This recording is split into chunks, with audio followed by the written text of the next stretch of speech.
दीक्षा लोकतंत्र की रक्षा करने के लिए दीजिए। आप बौद्ध धर्म की दीक्षा संविधान की रक्षा करने के लिए दीजिए। आपको जो संविधान में इस देश के दलित पिछड़ों के लिए जो अधिकार बाबा साहब अम्बेडकर ने भारत के संविधान में दिया था, उस संविधान में प्रदत्त अधिकारों की सुरक्षा के लिए बाबा साहब अम्बेडकर ने बौद्ध धर्म की दीक्षा लेने के लिए हमारे लोगों को प्रेरित किया।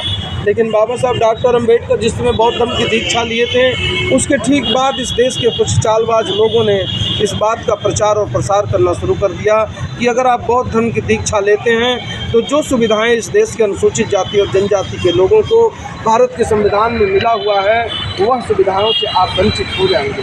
जिसका दुष्परिणाम ये हुआ कि इस देश के लोगों ने खुल करके बौद्ध धर्म की दीक्षा लेने से डरने लगे, क्योंकि उन्हें एक तरफ उनके अधिकारों को जाने का डर था। लेकिन बाबा साहब अम्बेडकर अपने जीते जी ही बाबा साहब अम्बेडकर ने इस बात का प्रावधान कर दिया था कि इस देश में 3 धर्म अनुसूचित जाति का सदस्य है, तो अनुसूचित जाति के लिए दी गई सुविधाएं उसे अनवरत मिलती रहेंगी। अगर वो व्यक्ति बौद्ध धर्म का अनुयायी है, बौद्ध धर्म का पालन करता है और वो अनुसूचित जाति का सदस्य है, तो उसे अनुसूचित जाति की सारी सुविधाएं मिलती रहेंगी। वह व्यक्ति अगर सिख धर्म का अनुयायी है और इसके बावजूद वो अनुसूचित जाति का सदस्य है और सिख धर्म का पालन करता है, तभी उसे भारत के संविधान में प्रदत्त वो सभी सुविधाएं जो अनुसूचित जाति के लिए प्रदत्त हैं, वो सभी की सभी सुविधाएं उसे प्राप्त होती रहेंगी। साथियों, ये बात बाबा साहब अम्बेडकर आज बाबा साहब अम्बेडकर ने जिस धर्म की स्थापना किया, आज उसे धम्म दीक्षा दिवस है। बौद्ध धर्म लोकतंत्र पर आधारित धर्म है। बौद्ध धर्म समानता की बात करता है। बौद्ध धर्म छुआछूत को समाप्त करता है।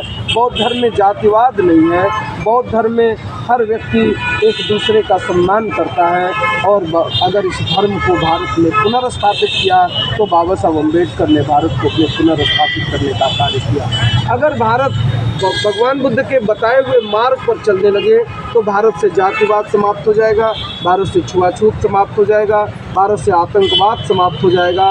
भारत में जो अलोकतंत्रात्मक व्यवस्था कभी कभी लागू हो जाती है, वह समाप्त हो जाएगा और भारत दुनिया का सबसे समृद्ध, सबसे ही पीसफुल, सबसे ही शांतिपूर्ण देश, जिस स्वरूप में विश्व गुरु की उपाधि, जब भगवान बुद्ध इस देश में थे तो उन्हें विश्व गुरु की उपाधि मिली थी।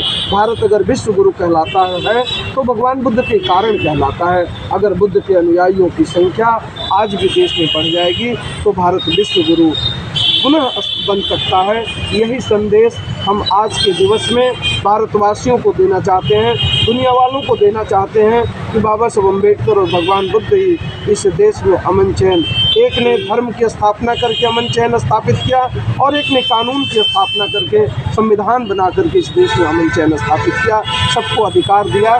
तो बाबा साहब अम्बेडकर के इसी दिवस पर ये हमारा हज़ारों की संख्या में समाज के लोग इकट्ठा हैं।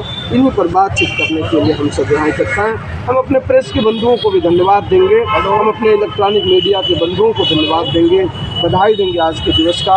हम प्रशासन को बधाई देंगे कि उन्होंने हमारी सुरक्षा, हमारी व्यवस्था, ये सारी चीज़ें करने का काम करते हैं। हमारे बीच आदरणीय विकेश भारती जी जो हमारे महामंत्री हैं इस कार्यक्रम